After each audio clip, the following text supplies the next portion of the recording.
Welcome to our journey on mastering signposts for TOEFL and IELTS success. Signposts are crucial tools that can significantly enhance your speaking and writing scores by guiding your audience through your ideas with clarity and precision. Signposts are words or phrases that help guide listeners through ideas. They serve the purpose of creating a logical flow between thoughts and function as signals for transitions between different points. Signposts are important because they lead to higher scores, as examiners reward clear organization.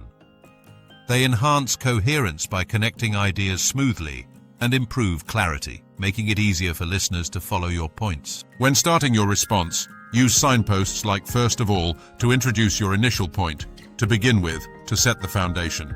And the first point is to clearly mark your opening idea.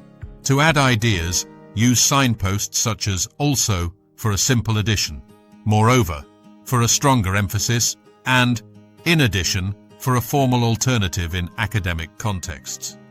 Another point is, helps clearly separate new information.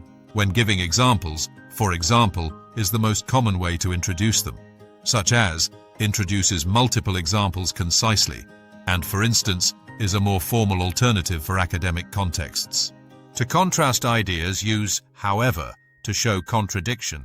On the other hand, to introduce an alternative viewpoint, and in contrast to highlight differences, especially in essays. For cause and effect, because explains reasons, as a result shows consequences, and therefore presents logical conclusions, helping to clearly articulate the relationship between ideas. In sequencing, use first to mark the beginning, next to transition, then to continue, and finally to signal the last step, ensuring a natural flow of ideas. To conclude, use to sum up to summarize main points. In conclusion, for a formal ending, and overall to provide a broader perspective, effectively wrapping up your argument. In TOEFL speaking, signposts help structure your responses. For task 1, use phrases like in my view and in conclusion. For tasks 2 and 3, according to and therefore are useful, while task 4 benefits from the reading defines. In IELTS speaking, part 1 involves introductions with phrases like well basically. Part 2, the long turn, uses I'd like to talk about. Part 3, the discussion, benefits from in my opinion and to conclude. In TOEFL writing, signposts structure your essay.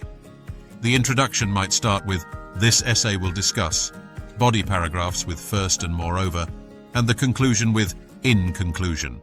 In IELTS writing, signposts guide the reader through your essay. Start with this essay will examine, use for instance in the first paragraph, on the other hand in the second, and conclude with in conclusion. Using signposts transforms your writing from choppy and disconnected to logically progressive and clearly organized, as shown in the before and after example. To practice using signposts, rewrite responses to include them, speak aloud to practice verbal transitions, and study examples to analyze model answers. Avoid common mistakes with signposts. Don't overuse them. Avoid repetitive use like moreover. Match formality to context, and ensure correct usage to prevent confusion. Engage in a mini practice task to test your understanding of signposts. Choose the best option to introduce a new topic effectively.